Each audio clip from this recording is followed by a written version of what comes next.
I can just read it. Let's read it out loud. I got you. $3. Military, they know.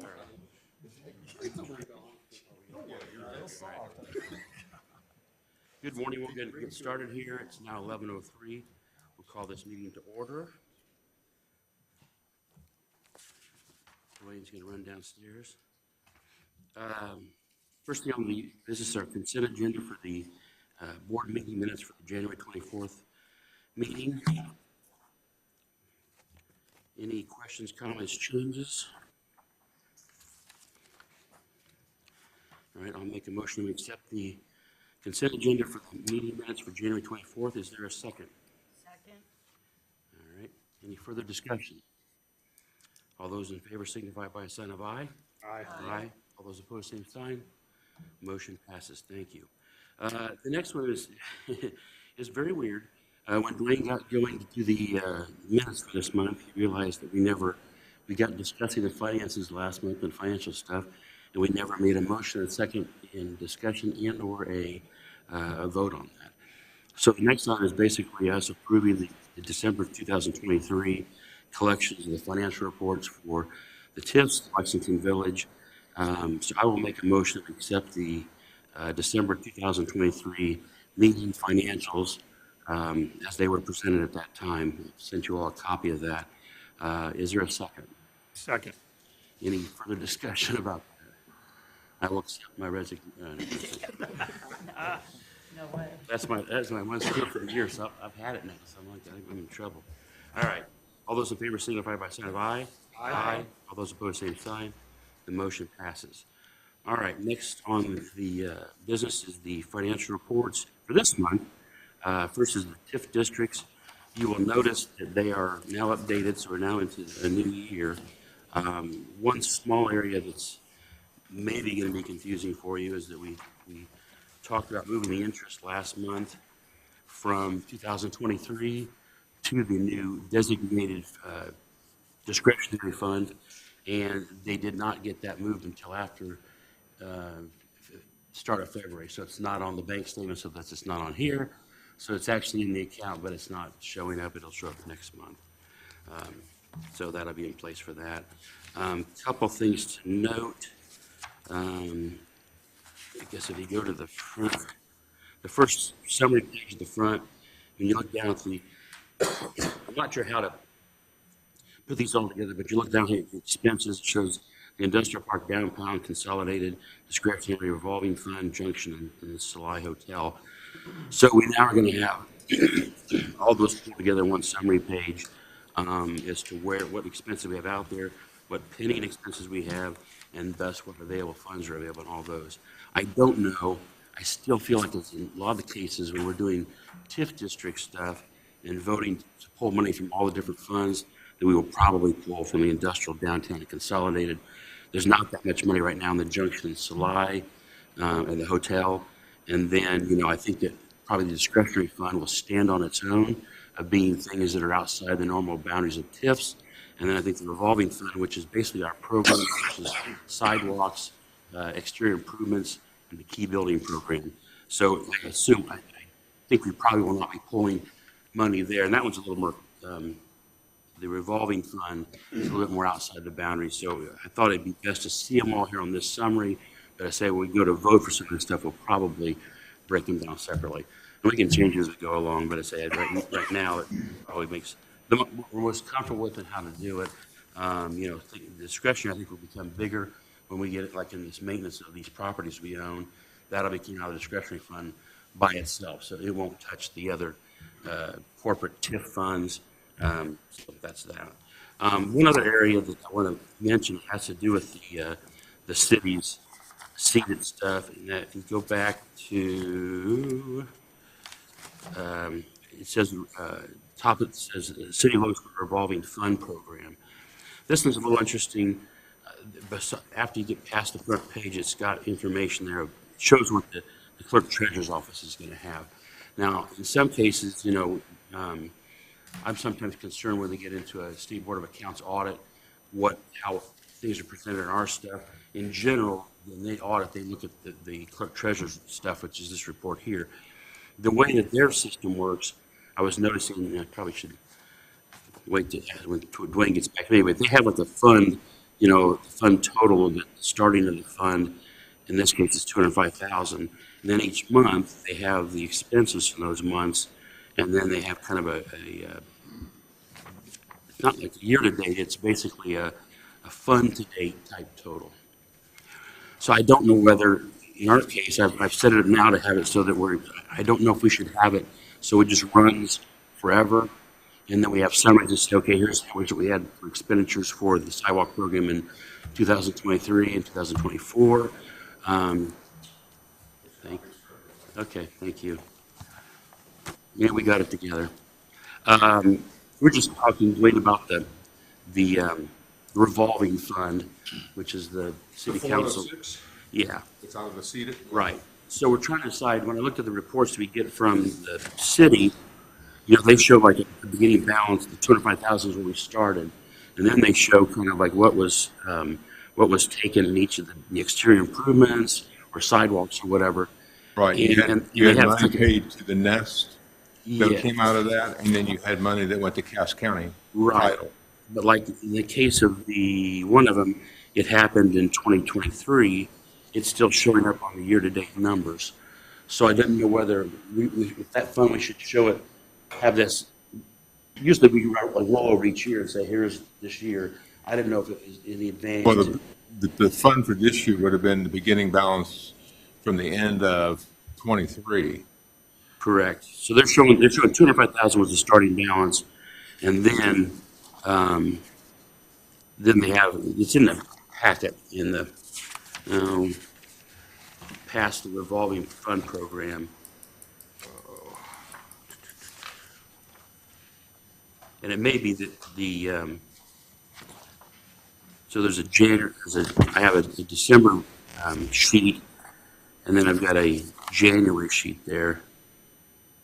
And it looks like as if they're carrying the money, like the 2023 is carrying into year-to-date of 2024, unless I'm missing something. So in December, we have the $8,500 for Right, exterior. December you had $8,500, $8,550. Right, That came out, that went to the Nest, and then you had a total of 2494. Right. 35 that came out in January to Right.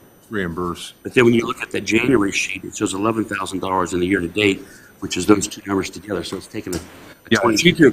I would say that's the total for the entire account. So that's what you spent since the inception of the account. Right. Has been the So 11,000. that's my question is, in other words, it didn't break at 2023 and 24. Right. That number carried over, so I didn't know. That number carried over because you had, when you established that account, you had $205,000. And so until that $205,000 is gone, you'll just Right. continue to draw off of that So- amount because that is the amount that'll be carried every year from one year to the next. So this year you started your year with, $96,449, and then we withdrew another $24.94 out of that.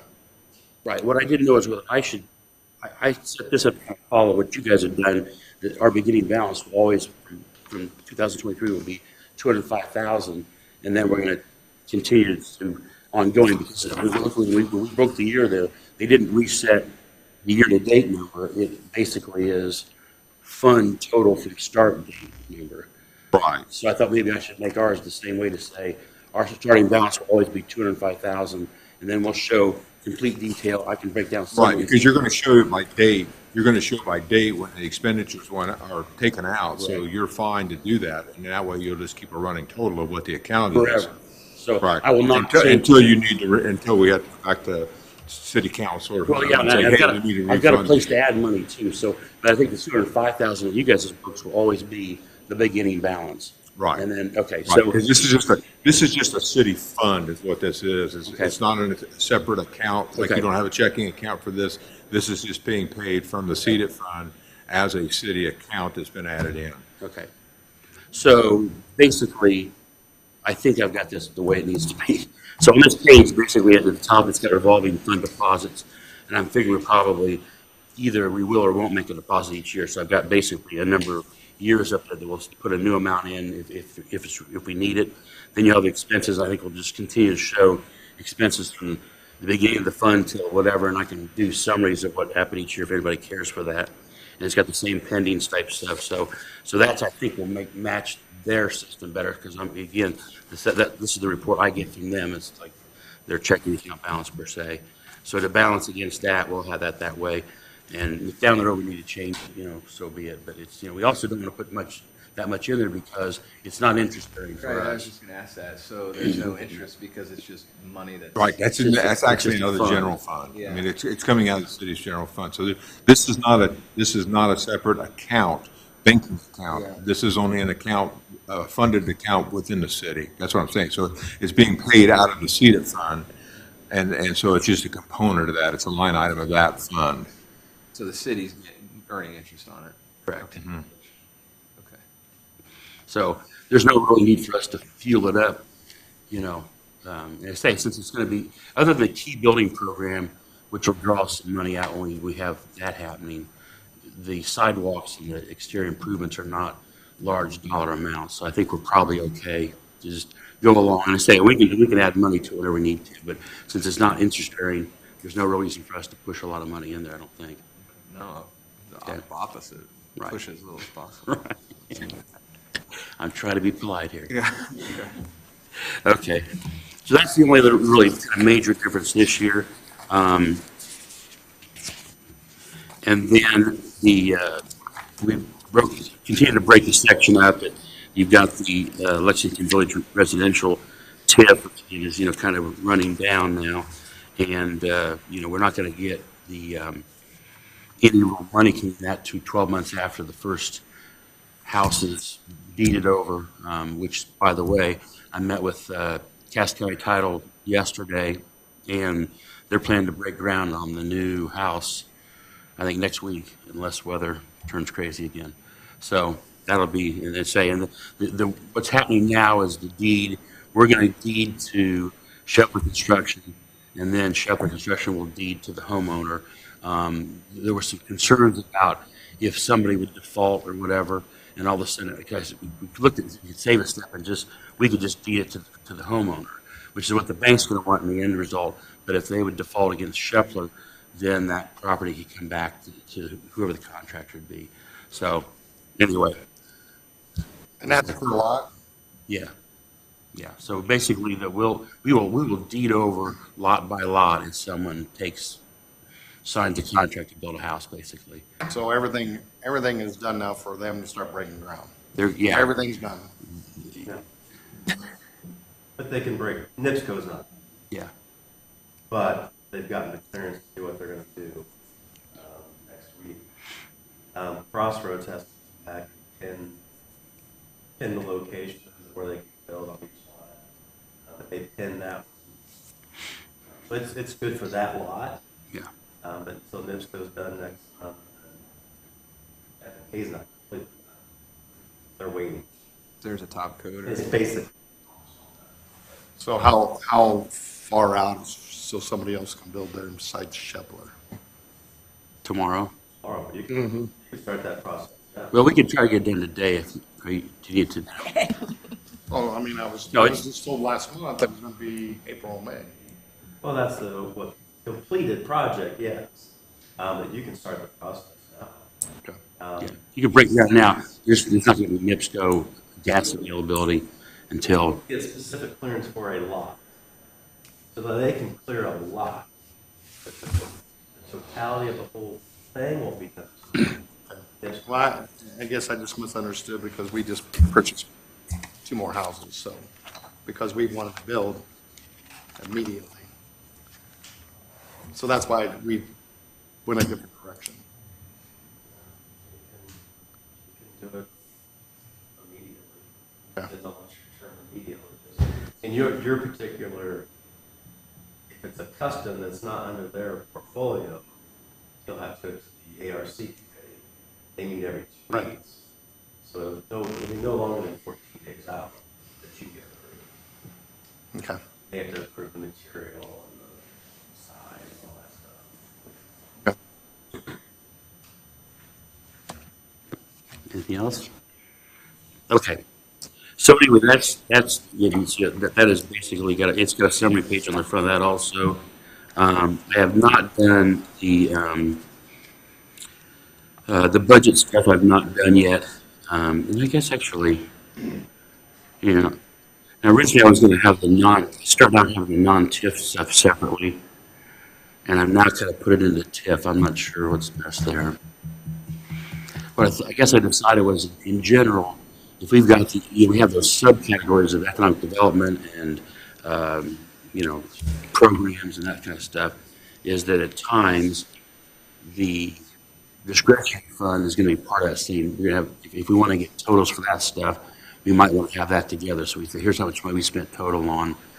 I guess property maintenance would all be non-discretionary. Well, not for now. I'll figure it out over time. But I did not connect all the budgets up yet. So that's the next kind of question is we kind of said we're budgeting so much for economic development, so much for infrastructure, so much for, legal expenses, that kind of stuff.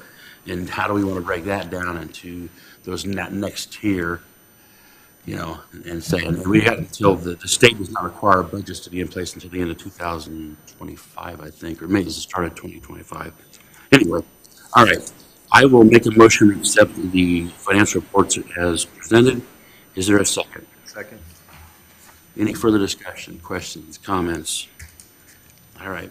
All those in favor signify by sign of aye. Aye. All those opposed, same sign. Motion passes. All right, moving on to new business. We have Mr. Matt Lang with us this morning from Century Career Center, and Mr. Cuppy, who's lost his voice, is going to try to. For years, we've been trying to pair TIF with Century Career Center, because there's a big deal that you can fund some of their operations when it comes to investments, 15% of your revenues. And not just them, it can be Lewis Cast also. Luckily, this administration said, okay, why aren't we doing this? I said, I don't know, actually. But they started. So last year, I brought Matt in. He kind of gave an outlook of what he thought he might request throughout the year. Almost hit it right on the button. You guys funded 8 projects for $175,480. This is in your packet, towards the back. He's going to kind of go through what that did for them, kind of give you some visual of the projects you funded, an outlook for the coming year, no request today. I want to get him on your agenda to kind of get the conversation going, because most likely next month will be a request. So the projections on your budget for this year, it looks like it could be just under $250,000 is 10% of your revenues. So he's going to kind of go through, you're not the first choice. He's not going to come to you every time you need something. They have a process they go through with grants. I didn't want you to think you're number one. In this case, you don't want to be number one. Oh, shoot. You're like number 3, which is okay. That's good. But anyway, I thought I'd bring him in and you can hear from him directly. And Absolutely. You don't mind if I stand up, right? That's fine. I think a lot better on my feet. It must be the coaching thing, maybe. But thanks for having me. And you probably see my voice, or hear my voice how excited I am, because what you guys did last year changed, for me, who I've been at the Career Center for about 5 years, changed basically what we've done and what we were able to do over the course of the last calendar year. It's been pretty incredible. I really think I have the best job in the world, because not only do I, not working with kids may not be the best job in the world, but seeing them be able to do what they actually want to do in their high school age and giving them probably a trade or a future outlook as they go along in life. So we'll go through this. Some of you have seen these numbers, but I just want to go through them. We serve 7 sending schools, that's including Logansport, 22 pathways, and I'll talk about this here in a minute. We're going to add potentially 3 more pathways because we've seen a need. Out of those 22 pathways, 1,135 unique student count. So we serve just the student. We serve 1,135 kids on a daily basis, which is a lot, right? We have 22 pathways. We have 21 instructors seeing that many kids, but they take 1,480 total credits during the day. So what will happen is a student will come in, they'll take multiple classes. This is basically what that means. We see that 1135, and then the class number is just a little bit different. We partner with Ivy Tech and Vincennes University for dual credits. As of the 2022-23 year, you see the number of 3,006 dual credits that were achieved, which is, if you put it in context of money, we'll just say $300 a credit hour, you can figure out really quickly how much we're saving people in the community, and that actually in the surrounding counties. And that's college credit. So they basically are getting advanced college credit.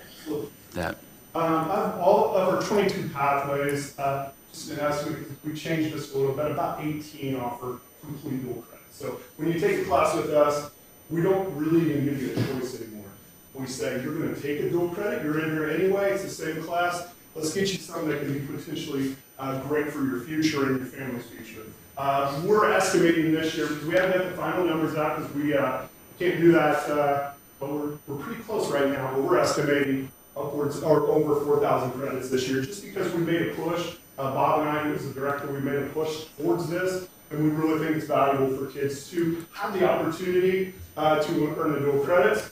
With that, if you see them around town, or they may be working in your business, we have 25 student internships. Those are unpaid internships where our students work a couple hours a day in the community, normally with a job that they want to try to learn more about. Maybe it's something they want to do in the future, they have some interest. And then we have 46 co-op participants, and they may work at a different business for money. Essentially what they do is they come to the school 4 hours a day, and then they work an internship with us, or they work a co-op outside of the school for the other 3 hours. So it works out really nice. Just wanted to show you what you guys did last year. We'll work from left to right. Our machine trades, we're a blue-collar town, right? Logansport's a blue-collar town, County's a blue-collar town. So machine trades and welding are very valuable to us, and the state says it is valuable to CTE. The first thing we purchased last year was this lathe, or engine lathe, what they call it.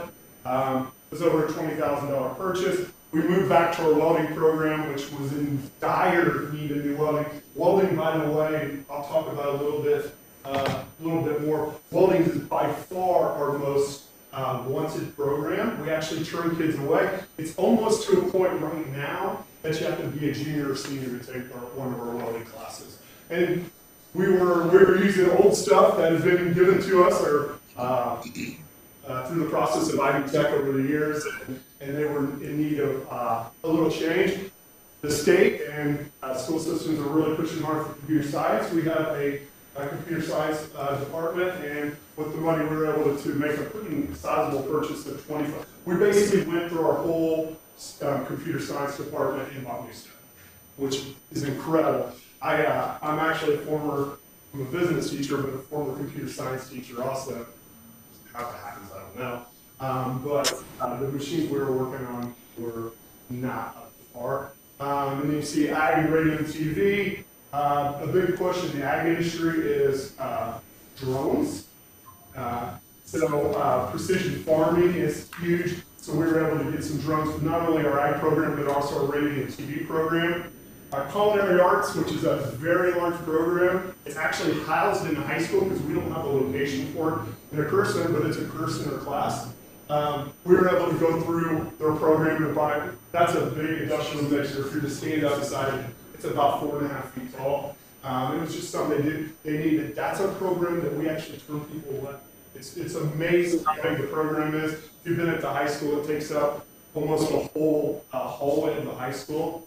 And then the last purchase on here, it's not the last purchase on here was back to machine trades, a CNC plasma table.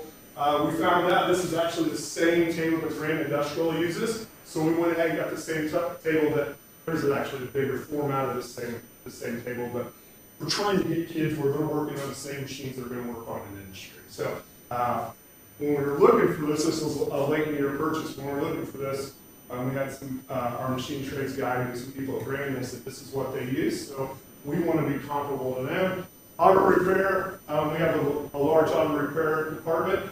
One part about auto repair that we never thought about is they work on a lot of small engines. We didn't have anything to lift the small engines. We had normal lifts, like you would see in a machine, or auto service place or dealerships I was looking for, but we didn't have anything to lift motorcycles or small engines, and that's what you see on the left. And then a project that's been ongoing, it's not completely up yet, but when we surveyed businesses, Bill and I went around, the one thing, especially Matt Llewellyn said, is we need some training in steel building erection. So normally in our construction trades, we do stick frame or something with wood, but we really didn't have anything or have the process where we could actually build a steel frame building. So we teamed up with Matt, with you guys also, we poured a foundation for this. And then hopefully when the weather breaks, this was a later, it started out as an early program, but it kind of moved later. When the weather breaks, we'll start erecting the steel building. Some of that stuff's there. Actually, when we decided to move this outside, we had to re-outfit the construction trades class with some battery operated, because there's no power out there currently. So we had to outfit them. So that's what you see there, and the temporary fencing was something funded there. Okay, so those are the things that were purchased last year with the TIP dollars that we were granted.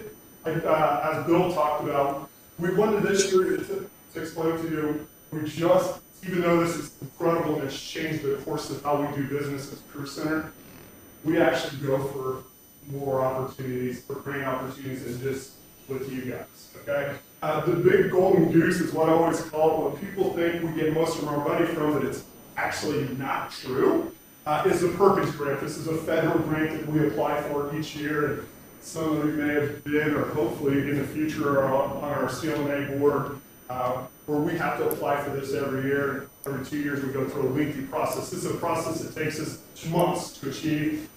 And when you talk to somebody, when they hear the Perkins Grant, they think it's just an endless supply of money. Right there's the number we got, 23-24, $129,708. And if you can imagine, our machine trades classroom alone is by far the most expensive classroom in Cass County. You know, we have $500,000 machines, or maybe $100,000 machine in there. You can imagine $129,708 does not cover what we're trying to achieve there. So we always were looking for other opportunities. This year, we were able to apply for what's called a Perkins Reserve Grant. So what happens is, the Perkins money that's allotted to the state of Indiana, they go through the extra money that's left over. Essentially, schools that may not use all their dollars, which we do, by the way, that was something we changed. We make sure we use every dollar to fund what we need to do at the school. There's some schools, there are some career centers that don't use all their dollars, so it's put back in the pot, and then it's granted out again.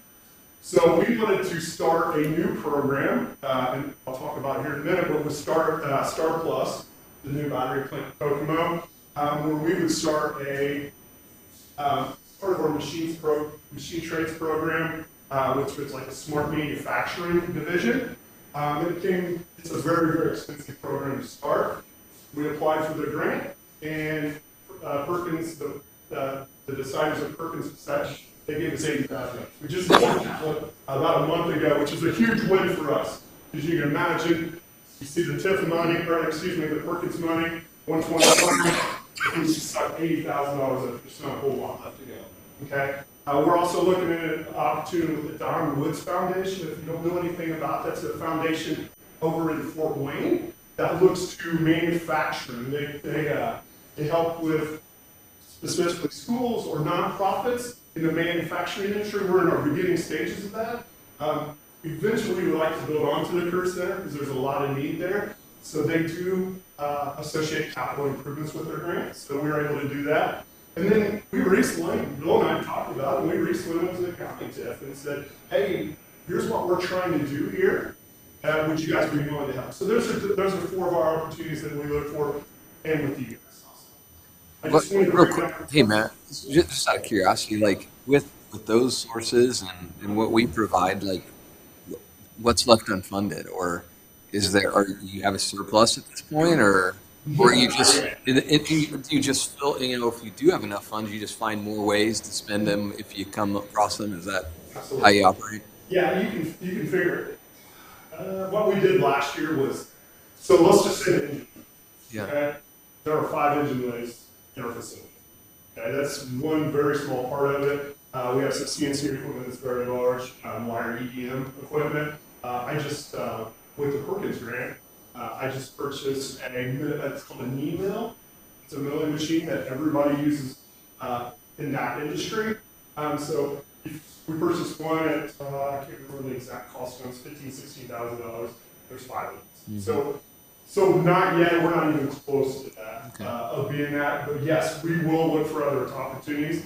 We're always willing to make it better for the students. That's our main goal. So to answer that, and hopefully here in a second we'll answer. Okay. I want to break down the Perkins funding because I think it's important, right? It's important for us to be transparent on what stuff goes to. If you have any questions what these mean, I'll be more than happy to answer. Here's what we are trying to do. Bob and I are trying to not only improve our equipment at Career Center and the stuff, the grants like you guys have given us, enabled us the opportunity to do stuff with our instructors we weren't able to do before. Right? Because we're pushing, initially you would push this 49.3% number and push more of it towards equipment because you're trying to maintain. And we're trying to maintain $64,000 is what the number comes out to. That's not a whole lot for equipment, so you push that number up. Well, what suffers is our instructors, right? Because we're worried about funding them for conference registration. It seems simple, right? You send an instructor to a conference in Florida. Actually, we're having a guy come in to teach our auto tech guy, the guy that does our collision repair, how to wrap vehicles. Right? He's coming here, $6,000. Right? So you think about registration like that goes really, really quick. 3.7% of that 129 is used at that. Contracted services, that would be if we hired somebody to come in and teach our instructors, like the RAC. Similar to that, but to do what we call PL, or professional learning. That's where that money goes. Travel expenses, if we send them to Florida to get training or send them something, or when Bob and I make trips, we allocate that money for that. Materials and supplies, that's for our whole, the whole Career Center. But when I say that, there's a caveat to that. The state basically tells us when we determine in our CLA what we can spend the money on. So it's not for everyone. And that's where grants that are open so we can use them wherever we need to are very important to us. Like this, in our CLA, just because our where we live out in Cass County, machine trades, and like I said before, welding, construction trades, these are huge industries. So we push a lot of money that way. They tell us that's where we need to push it to. So a lot of that money spent there. Same way with equipment. So I just said $64,000 is what we've allotted for equipment over the year. And then the back side of that is stipends and salaries. And they don't pay salary per se. We just put it that way. That would be if we ask our instructors to come in and maybe they have a project they need finished. Instead of asking them to come in off their time, we stipend. And that's great for the morale and retention for our instructors, and it works very well. So there's kind of how the Perkins funding breaks down. Any questions? I know I talk really fast. You know, I'm excited. I love it. This is such a great, it's awesome to be a part of, right? New programs. I said we were going to have 3 new programs this year. I messed up a little bit. That's actually CCMA, not Certified Medical Assistant. Certified Clinical Medical Assistant is what it's called. We spoke with IU Health and Logansport Memorial Hospital, said, what do you need? We already do a CNA program where you will be a certified nursing assistant as soon as you leave the Career Center. They said they need certified medical assistants. So Bob and I got together. Here's what we're going to do. We had the staff already, and our goal is to add this program. We'll start out small, and hopefully we can build one where we'll need another instructor to fuel this program. It's a future thing, right? But we're fitting the need, right? They said they could hire as many as we could put out. We've actually teamed up with Logansport Memorial, and we're sending our people there for clinicals. They've been incredible through the whole process, and hopefully it works great. Second one, fire and rescue. This has been a love of Mrs. Starkey's for a long time, and it's a need. Maybe people always say, well, how many firemen can you put out in a year? How many can Logansport hire? Well, we are also offering EMT. That's the other side of that. So there's a little bit more of that, but we are going to start a fire and rescue program coming up in the fall semester. And then when I talked about the other with smart manufacturing, Star Plus Energy came to us with Dave McClure and said, hey, here's what we need. I said, okay, how are we going to make it work?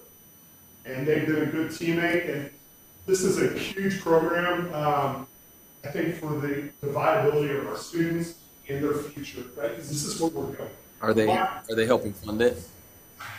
It's better. Right now, I wish a little bit more. Right now, they're giving us manpower.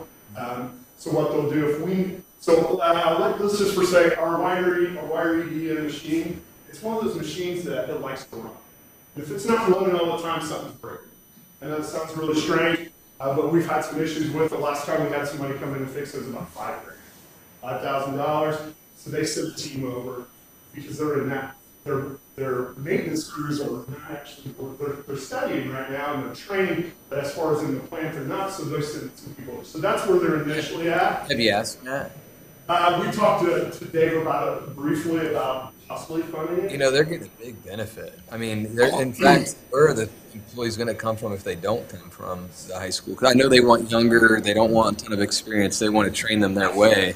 But, you know, they're getting a large benefit. So it just seems like I would be a good second request, third request, fourth request. And after what, I mean, we went to the meetings and all, and what he said was his main focus, high school. Oh, absolutely. So if that's the main focus, then he should be supplying you Investing. with money, I would agree. if that's the main focus. So anyway, Yeah. No, you're absolutely right. We with the reserve grant, we were able to fund year one because we were able to get the grant. So what it takes is a bunch of tabletop units. The trainers is what they're called. So tabletop units, I think there's 6 of them. Don't quote me on that. But literally, they're 110 powered units that we can train the smart manufacturing aspect on. That will be a conversation in the future. I know they team up with Ivy Tech pretty heavily They do. right now, trying just to find, for say, hobbies. Yep. And that's essentially what they're looking for. But yeah, it's a very good conversation. Okay. So that's what we're looking at for the 24-25 school year. These 3 programs, we're extremely excited about it. We always say that only Bob and I, when we talk about this, is the only thing we're hampered by is size. Is we're always like, if we could build on or whatever we need to do, but we're going to find room for this, and we're able to get stuff because it's important. Absolutely. Back to program 1, in our talks with the house, this was last month, but they had 22 openings for that. And where maybe in their case, funding's not really what they do right now, they are opening up for the full clinical piece and allowing all the kids to come in there and chat and all that stuff. It's not always money, but there's always a benefit. I would put a program together saying, when you hire one of our students, and this student gets to a certain point, you then in return give us money. I think Obviously, you don't want to go up there for 2 weeks and be done. Yeah. But if they're there for 6 months to a year, then in return, you've trained your worker, and now we want our money. Some of the discussions I've had with Dave McClure, he's on our school board, by the way. Full disclosure.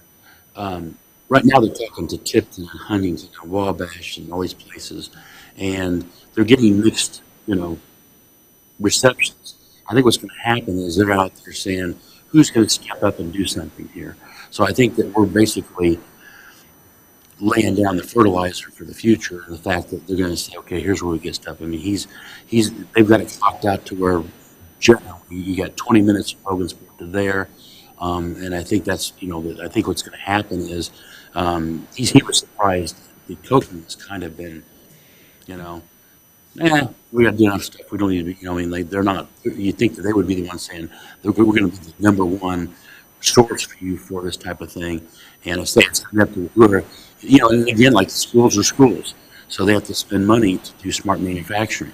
But when you're putting an incentive out there, even for Matt, to say, you know what, this company or they're giving me this, I'm going to get paid for this, that gives you more of an incentive to really concentrate on them, and then vice versa. Right. I We're think it's, giving them a perfect workforce. I think it's going to be something that will be paid once it comes into to who's standing with us, who's not staying with us when that time comes to start to employ and that kind of thing. And we're going to be ahead of the game because they're going to say we need students.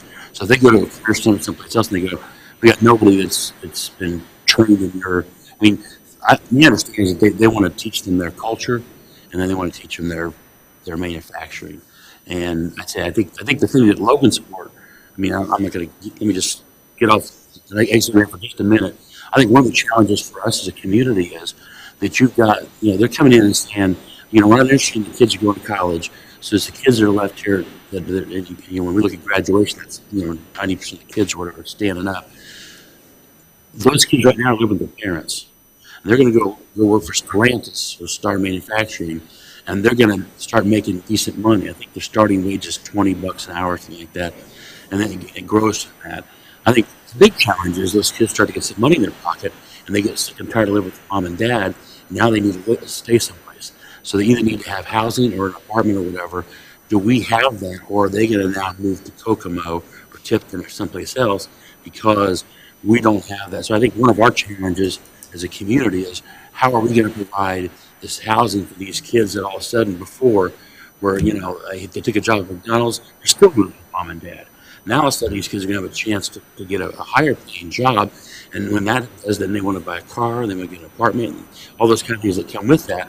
We need, as a community, this is part one, which is get the manufacturing. But if all of a sudden they leave us and then they don't come back and don't live here, they live there, and all of a sudden we've spent the money to train them, and we lose those kids. So I think we have another part that we have to do in the next year or so to think out, okay, what are we going to offer these kids? Because it's a 20-minute drive, so it's not like it's the electric's on that side of Kokomo, but and McClure believes they're going to continue to have manufacturing stuff go from on 31 up to South Bend, and so that we're going to have opportunity to grab that area too. So anyway, This is a great opportunity. Well, just not that. It's an also opportunity for them to get a trade, right?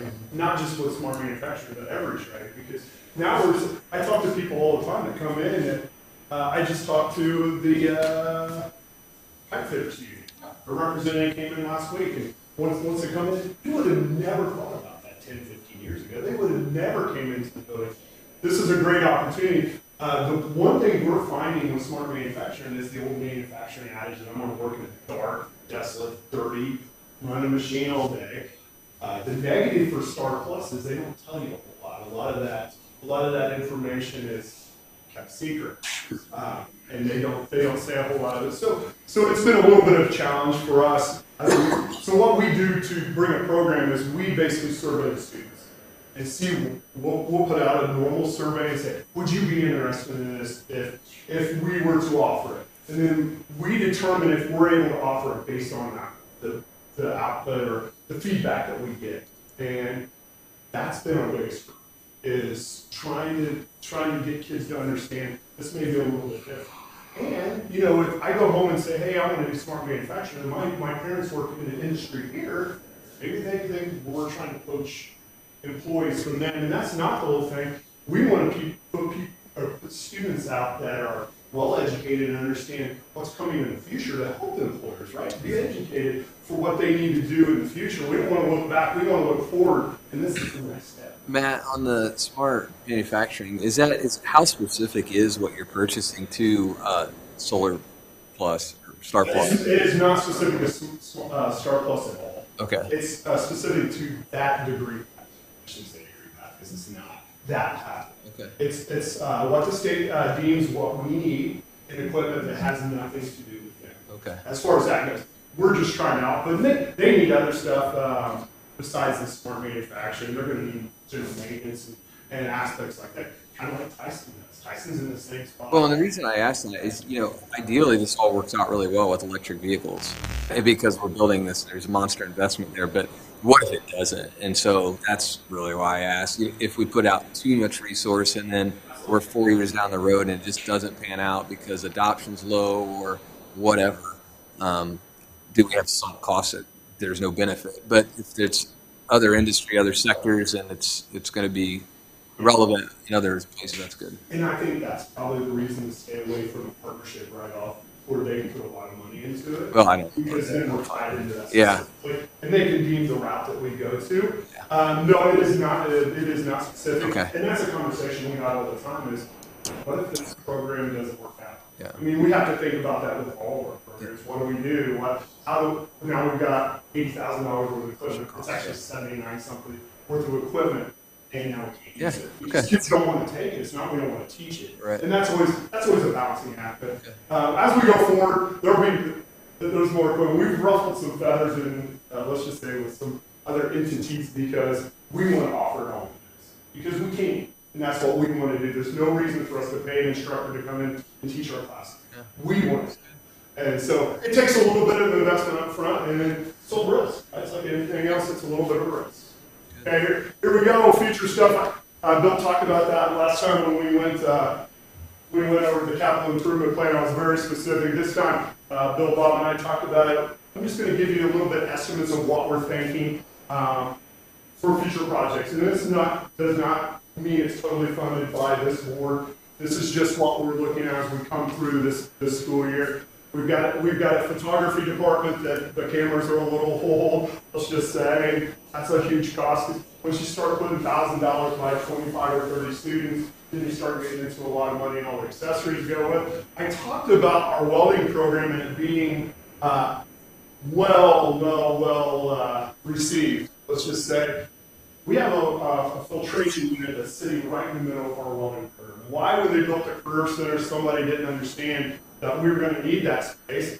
But we got some estimates on moving it outside and getting out of the way. And the reason for that is what we do is we have rows of bays. I'm just going to take a picture for our welding teacher, Mrs. Lindsay. We want to go around the outside, make it more of a U shape. That way we can get more welding booths in there for it. It's easier for her to maintain. This is the issue right now. And hopefully we can get some more students so we can start offering it to more kids than just juniors and seniors. Because it would be nice if I had interest as a freshman or a sophomore for me to be pointed that way. And then maybe in my junior and senior, now I get hooked up with Dylan. Or I get hooked up to a manufacturing in town that I can work side by side with, and I'm not worried about taking my base classes. Now I can go out there and co-op, or I can intern with them and be productive. Right? Fire and rescue, there's a lot of stuff that goes along with fire and rescue when you add it up numbers. The Logansport Fire Department has been very great, very generous in their giving us knowledge and what they need, and they've been more than happy to partner with us in this program. Then I talked about CCMA. There's a lot of equipment. We have CNA equipment. It's completely different when you move to CCMA. There's different things or parameters that we have to fit into. A lot of it's to do with equipment. So then we're thinking those 4 projects immediately. Then we go through beyond it. And this was actually my 5-year plan last year, which is the refurbishment of our greenhouse. We have a greenhouse attached to the high school. Our ag department is situated in the high school because of space. We're up high space. We have a greenhouse out there. It needs a little bit of work to it. Refurbish on that. When they built the career center again, they had one compressor runs all of what we call our I wing. I call it the industrial wing. That would be auto, that's machine trades and welding, and that's construction trades. There's a big compressor that sits on top of a classroom. It's very noisy. It leaks all the time. You can imagine the amount of piping. So we really would like to relocate and replace some of the compressors or act compressors so we don't have one compressor maintaining the whole load. And then our culinary department, if you've been through our culinary area, it's because of funding, right? It looks like your grandma's kitchen. It does. It's not industrial like we need it to be, so we need to keep moving money over there or updating that so students will want to take us, so they can work with the stuff they're actually going to work with when they graduate from high school, not working with my grandma making cookies. We need where they're at, where they understand what's needed. And then we have some tire changing stuff that needs to go. So this is a few items in our auto services. Questions? And I talk really fast and I get really excited. So you have an ag program up there now? Yes, absolutely. They've got a future farm FFA now. Yeah, really. They didn't have that before. Well, I was just wondering because I went to Logansport, and then I had to transfer to Lewis Cass for the ag program. Yeah. So that's why I was asking. We added ag, this is our third full year. This is our third full year.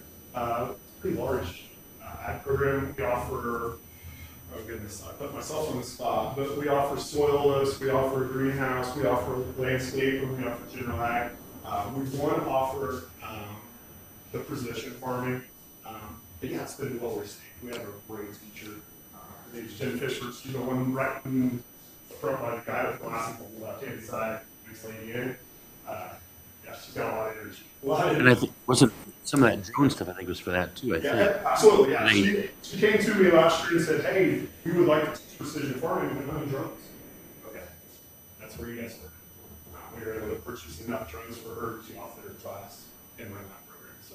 Yeah. Don't you grow in the greenhouse, the herbs, and culinary? Yes, we would like to do more of it. The greenhouse is just, it's in a shape right now that it's probably not conducive to a whole lot. We looked at adding an additional greenhouse. It's attached to the high school that currently we have. It's a great location for Jen because she literally has an exterior door that goes right in the greenhouse. We wanted to buy one and move it closer to the career center where we could get her what she needed and what she wanted, but now you got a distance to walk. And if it's raining outside and if it's snowing or whatever, you make an excuse not to get to the greenhouse. Yes. Any other questions? I've got one for you. I think Lindsay Miller does some stuff with like financial education, and I think there's maybe some mandate to have some of that built in before graduation by like 2025 or something like that. Is that going to happen in the Career Center, or is that going to happen? A portion of it, it's not a CTE program. Okay. It's personal finance. It's one of Yeah. the state just passed that maybe a month ago. By that date, by the time you graduate, you have to take personal finance. Yeah. A semester's worth. We do have the ones Lindsay teaches. We can use those as credit towards those. So technically, we'll be involved with it, but it's not a CTE. It's going to be on the other side. So, Okay. it'll be a high school program, but we'll help out in it as far as we'll have some students. What'll have to happen for those kids to get credit for that, they'll have to be in our finance pathway. Okay. So they'll have to take principles of business and then they can get into finance. So there's a little bit of skin in the game, so to speak. They have to do something to get that credit, but when it comes to the requirements for graduation, that can be a state law. Not. Okay. Thanks. Yep. Good. Great. Matt, with some of the new programs you've got going, do you see that helping with the graduation rates? Really good question. I hope so because it'll keep them tied in if they actually enjoy something. That's one thing we're really proud of. And I hear when you're an assistant director or an assistant principal, or you want to call me, handle the dean's work too. So you see a lot of kids that miss. Let's say they have 15 absences in what we'll call it core classes, and they come to the career center and they go, because they're actually doing something they want. I'm not saying they don't want to go to high school, but it's fun when you can. We do a lot of what we call PBL, right? Project-based learning. That's us. That's us to the T. If you hear Logansport has a new program, this new school is kind of inside the school. We do that every day, right? And we're very proud of this. So some kids that don't like traditional learning really like this. So yes, to answer that question, if we can find programs that they associate with and are interested in, there's potential for that, for sure. There's no question. And I just enjoy it. We every day, as Bob and I, we open the doors for all our sending schools to kids, except the Logansport kids, because they're actually tied to us. But the surrounding kids, they're boys. They boy. I mean, it's like a great part of their day. I mean, most of our city school kids take welding or construction trades or one of our highway classes because the other classes are normally offered at their own school. I mean, when they come in, I was laughing today. They're loose cast kids. We have four kids in the same, 4 loose cast kids in the same welding class. They brought in a 4-wheeler, and they wanted to use the welding class to turn it into a go-kart. And I laugh at them because a couple weeks ago, the same group of guys were making wood burners for the friend's garage. And it was really cool because they brought in their own barrel and then they were welding on the smokestack for it, or the stack for it, and they were welding on the door for it. I get a big kick out of it because they're actually here. So yes, I really do believe that's why we do our work, right, is because we believe we're turning out kids that hopefully will be productive to society and something they want to do. They're just not going to walk out with that. So let's face it, a lot of kids need a trade. Not everybody's built to go to college. They need a trade. I worked in industry for 20-some years, and, you know, I went back and got all these degrees, but I wasn't ready for it, right? So you need a trade. You need something that if you don't want to do that, you can be helpful to society, and you can be a good part, right? So, Matt, hopefully. another thing we talk a lot about now is obviously just computers and like AI and just the future of computer science, coding, and fraud protection and those kind of things. But AI's kind of popped onto the radar a lot lately. Will that be part of some of your curriculum going forward? Will there be future? I know we purchased some new computers. Is there going to be anything in that kind of realm? Coding is I'll kind of speak to the parts. Coding is a part of our curriculum right now. So base coding, we call it, for us, it's more of the principles of computer science. That would be what we would associate with coding. And this is a student-led thing, right? We're moving more towards the IT field. Yeah. So the cybersecurity aspect, that's where we want to move with it because what we found out there's so many jobs Yeah. that way. Exactly. So those help us out, and our goal is to have what they call cyber range. Hopefully next year, we just haven't determined with our IT department of the corporation if we're going to house it in the Career Center or hire a company to house it. But that way, kids get a different aspect. That cybersecurity becomes more realistic, and they can work towards that. But Okay. that's computer science. I'll be honest with you. It's one of those programs that was way up. Yeah. There was a lot of noise. Now it's moving down Okay. the way because in Cass County, there's a lot of options, right? But we don't know about it. We just don't know about it. It's more of a big city type thing for most students. So for us to get draw in there is the most important part, and it's probably the hardest part. You balance all these things with your instructor and try to figure out what we need to do to get kids interested. Yeah, it's interesting, and I think it's a big remote opportunity. There's a lot of that work that happens remotely. So when you talk about opportunities or housing needs or those kind of things, or how to retain folks, they can be in those fields and work remote. They don't even need to necessarily drive to some bigger city, other city, sister city, whatever. So And it's very true. And I think part of that is education, Yeah. student education itself, but more so probably parent education because parents don't realize even push it, yeah, okay. and oftentimes we find that our parents push kids on the way, and that's okay because we need it. Right? We got plenty of jobs out there in those industries, but we like for them to be able to find what they want to do. And we always laugh about probably the most important part of our job is to teach you what you don't want to do more than what you want to do because that's important, right? When I get out of school, I'm going to find out, right? It's going to cost me a lot of money, especially going to college and trying to figure out what I want to do. But I know I definitely don't want to do this. My daughter was the same case. She thought she wanted to be a physical therapist. She went to the Career Center, took some of our med. She took a med term and like an A&P class and found out, saved me a bunch of money. Yeah. So yeah, it's very, very important. Yeah. Great. One other question for me. Okay. ROTC. Okay. Do we have that? That would not be us. That would be the high school. So I don't know how to answer that. So that wouldn't be part of your Career Center. Not normally. Is it? Okay, why would that? Because the classes that they would be taking is normal classes and also taking Exactly. classes. We're completely funded by the state, and if the state doesn't deem it a class or a program or pathway, they will not fund us.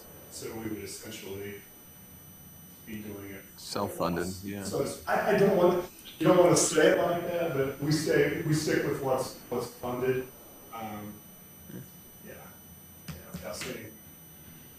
Without being, I don't know. You hate that, but that's restrictions and stuff. But, yeah, we'll do some stuff because the state just changed it, and this is, I won't really go through much of this stuff, but it's called NLPS. Right? They just changed over from what was called the Perkins 5 to NLPS. Now we got our hands tied a little bit more where students So, if you went to college or maybe not, you had what they call prerequisites. Now the state is I'm going to call it handcuff this. We have to go through a certain pattern for us to get funded. So before, if I wanted to take, we'll say intro to business, which doesn't exist anymore, but intro to business back then, and maybe I said, I want to take machine trades. It was okay. Now, they have to follow a specific pathway. And that's why they call them pathways now. What they did is they changed graduation requirements. Now you can graduate with a pathway. Used to, you had SAT or a battery test to graduate, and now you can do a pathway. But for those kids to move through the funding stream, they would, like let's say business, they would have to take principles of business, and then maybe they go to finance and something else. If they try to flip-flop that, it doesn't work. So I hope that answers. I hope that answers it. It's for us. It's a funding issue. To be honest. On the high school side, I just saw they're making I can't describe it. It's called some kind of military memorial something or the display where they're going to tell who all has gone and done whatever. They probably might be open to an ROTC program if they can do, because I think they get funded differently than the Career Center. Matt and I had this conversation with Matt Jones, the principal, and he's hoping that the memorial wall that you're talking about will draw more kids to become, to go into sports instead of, I think probably 4 or 5 kids a year, which when you think about, 1,252 or 1,257 students at the high school, that's a minimal number. I mean, you put a percentage to it, you're almost embarrassed. But he's hoping that will cause more students to want to go that track, which is a pretty nice track. My best friend, he's been retired also, working, he's been retired for like 6 years, retired like 41, as a command sergeant major, so, yeah, I understand that, but hopefully that'll work, yeah. But yeah, generally, that's the general education. Thanks. Thank you. Hey, thank you, Matt. Good work. Okay. Next on the agenda is Resolution 2024-311. And I once again have egg on my face. I thought we were all done at the money pit at the parking lot, and then they went to put in lighting and realized that the stuff below ground was giving them problems as to how they could run electricity for lighting. So Yeah, the ground's been shored up for about 2 months. I haven't been here for 2 months. I haven't been when they went to do the foundations for the lights, of course, there's obstructions in the ground. So it could be re-engineered, the whole site, different placements, that costs about $60,000. Or we can clean up the debris underneath and it's just shy of $5,000. So that's where we're at. The subcontractor, Scheffler, for the lighting system, and they're the ones that are having to clean up the debris and so forth. So that's the SWC. That's where we're at. So the request is specifically $4,935.87. And I'm not even gonna say something like this. I'm not saying anymore either. I can't imagine what would be that. They're not underground. They can see everything now. And basically, when you get the bids for these projects, they bid a price for everything that's not subsurface. So they don't know. They have an idea what's down there, but so when you get these public bids, RFPs, you get, here's our number, but if there's issues, you have to come back and do change orders. So everything else is above ground, so that it should be all bid. We go subsurface work on. The good news is we've learned from our mistakes. Some of the RDC, I think we did the last meeting, they're doing, I don't know if it's done now, but they're coming soon. They're doing borings down into the soil. They're testing stuff so that we don't have these kind of surprises where there's stuff that, an old building sat here and all of a sudden you get in there, something down there we're going to be. Yeah, the engineers have been down on the rest of the site all the way to 6th Street, going through utilities and everything they can find out that it might be underground. Then we're doing 19 soil borings that are starting now strategically throughout the site. For instance, we have a very interested hotel looking at the old coal plant. So we know what will be the far west side to stay away from, because that's where it's at. So we look to the right side, to the east side on that site, and they've done soil borings to specifically know where to put the foundation. So More than 4 feet down. these soil borings are deep. Specific, I don't know the number, but yeah, because 4 feet's not going to do much. No. I think it probably depends on what's proposed to go where. So they have a proposed site plan, and so like where the parking lot, they're probably going so deep, but where the building sits, they're going to go deeper, obviously. Yeah, 'cause we actually gave them the layout of the building, so they knew exactly where to hit these soil. Okay. So we have a hotel go down there, Bill. I'm just looking in the future here. What happens to the people? Granted, it's not high price right now, but later on, if there's a hotel goes there, how does that affect? And you would think it would be on me, but it's not every day that we have hotels being built in the neighborhood. How's that going to affect the pricing of the neighborhood? Is that going to, people don't want to live across from it? This is what I'm telling you about an apartment complex. People that have their own homes don't want to live across from apartment complex. They don't want to do that. So it's hard for me to sell a house if I have a rental on one side, I got a rental on the other side. It doesn't matter where I'm at. It's hard for me to sell a house because I have rentals around me. People are like, I don't want to do this. That's a rental and that's a rental. That's the reason for them not to buy a house. So that's why I'm asking you, if you take this down there and we're trying to develop this, and I think it's a great idea, a hotel being down on the river, I mean, we're trying to develop this area, but what's that do with the housing? And we just need to buy the housing and just knock them down and put something there more like retail? I mean, what are you seeing? I don't tell. That's exactly what we're going. The process we're going through right now with KJG that you guys funded. We're doing a vision casting for the whole area based on current zoning rules down there and what's out there. We've got those two houses that are sitting there oddly anyway. Mm-hmm. How that ever happened? I don't know. Right next to the LMU building, there's like a house. It's like It doesn't make much sense. What I'll end up doing, I have no idea. It's pretty separated. I mean, logistically, it's not like this hotel's sitting on top of the house. That coal plant's pretty separated from housing. It'll probably help assess values. So I guess it depends on where you're at in your life cycle. If you're looking to sell, I think it'll help the value. If you're looking to buy, it might cost more to buy it. Which would be great for the town. I just think I just don't know how that works with the hotel. Rentals, it don't work. Hotel could be different. That's why I'm asking.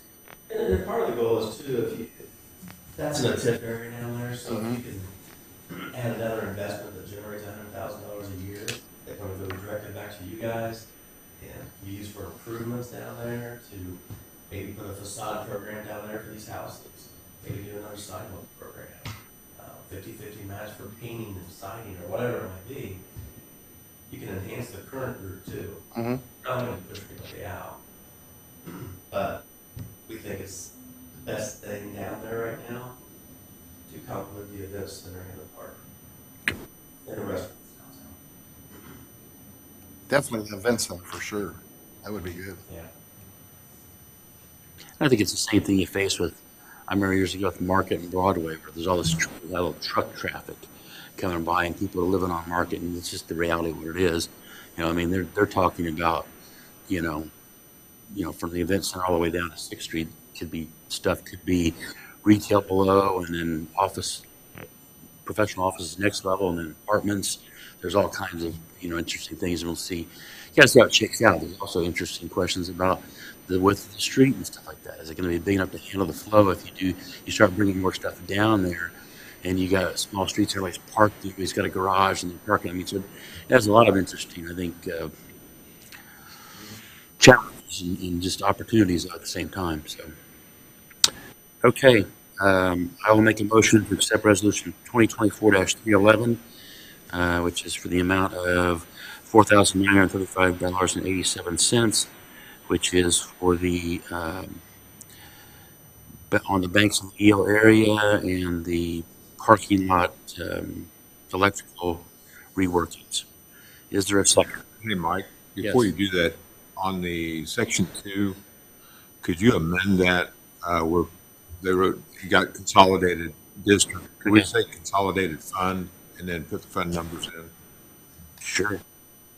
for clarity? Okay, so we're going to modify. Just drop district and put in funds. It'd be consolidated fund, and then it'd be fund number 413/4449. 13/what? 4449. Okay. That way you get the amount and the fund specifically. Okay. That's So as part of this motion, we'll also be changing section 2. Same amount of money, $4,935.87, be paid from the consolidated fund, which is fund number 413/449. 4449. 444. Okay. One of those kind of days. 4449. Is there a second? Second. Any further discussion? Yeah, Shepler's in charge, but Dykeman's doing the work for Shepler. That's why you see a 10% markup for the general Okay. contractor. They.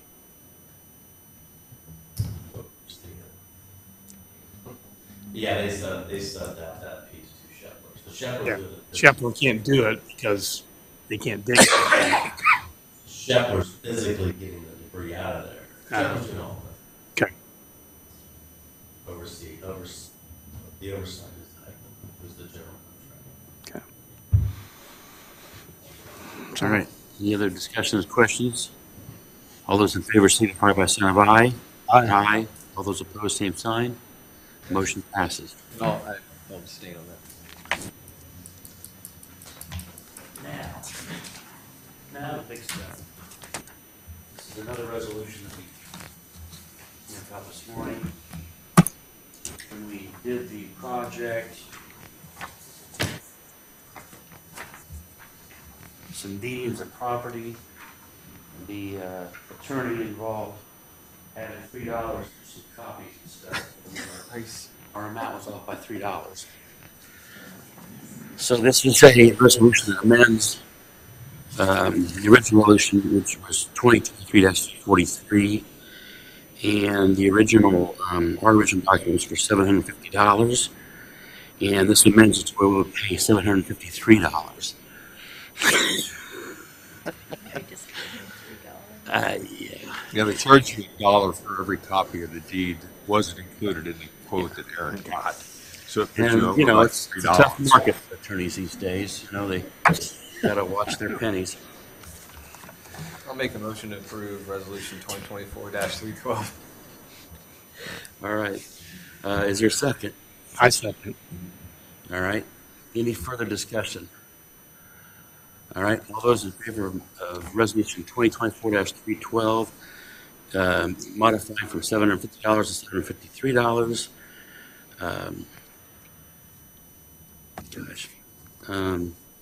For the properties of Jefferson School, Kennedy Street, and Patriot Park. All those in favor signify by a sign of aye. Aye. Aye. All those opposed, same sign. The motion passes. All right. Anything else, Bill, that you've got? Just one last prediction. You asked about the retention pond and fencing. I've had some work with Total Fence, Tom Scagnoli. Walked through that a couple of times. It's a pretty big area. Anyway, we're looking at where we can put these things, and he's working with FMK. I do have estimates from 2 days ago.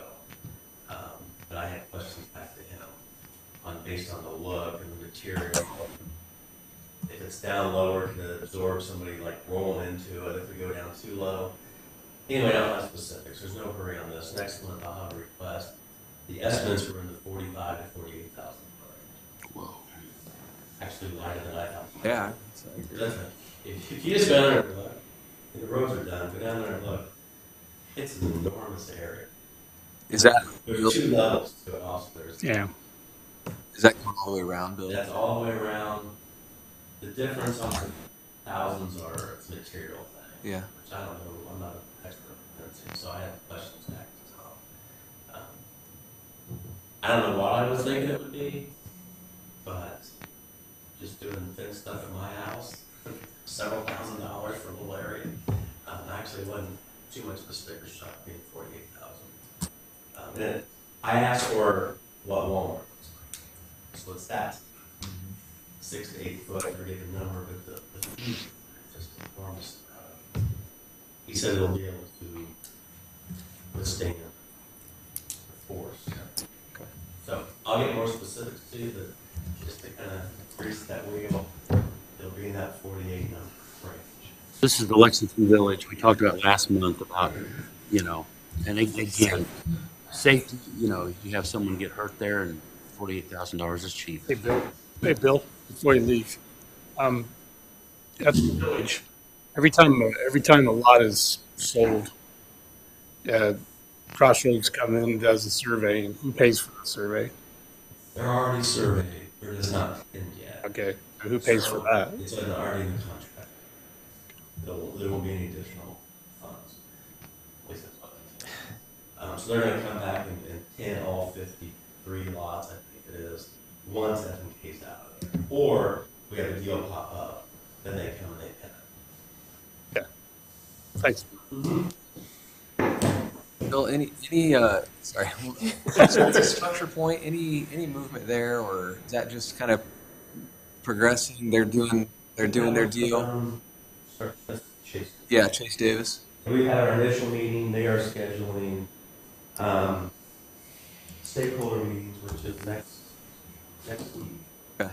So they want certain groups they've asked for, business owners, people in that territory, Okay. police, fire.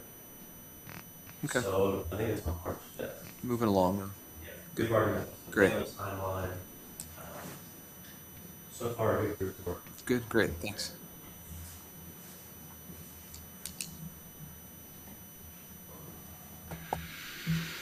Okay. Any public comments? No? All right. Board member comments. Any comments from anybody on the board? Meeting. Oh, yeah, that's right. Yeah, so I knew there was something else. So next month, our regularly scheduled meeting was the 27th, which is when all the schools are on spring break. We already had at least 2 members that would not be here because of that. So we talked about moving back to the 20th. John Michael's got a conflict then, so we just need to get a feeling, I guess, what you guys, will we have 3 voting members here at either one of those dates? So what are your schedules like? Both of them are okay with me. Okay, both okay with me too. I don't, You need the 20th, right? You'll Yeah, be gone the 27th. You're going the yeah, I'll 27th. be on the 27th. You're going the 27th. You're going the 20th. Terry? I'm here. Either one? So what would you guys rather do? So we can either do, if you do the 27th, the regular meeting, we would have Terry, me, Suzanne, not Bob, not Christie, and we'd have John Michael. If we go the 20th, we have, well, I think all of us pick John Michael. Yeah, So go for the 20th. might as That's well fine. do it. 20 sounds good to everybody? Okay. All right, so we will move that date. I think, I didn't hear back if this room is available that day. I think it will be. Okay. I haven't checked either. I didn't get in time to check. You can always meet in the police station. The exit. Yes. You, I was gonna say, Jacob, you don't have anything scheduled for the 20th, do you? I'm looking. No, it doesn't look like it. Okay. So we'll presume we'll move that to 20th. And if something else comes up, we'll let you know. All right. Any other comments, thoughts, things like that? All right. I will call this meeting adjourned. Thank you, folks. Thank you. Okay. I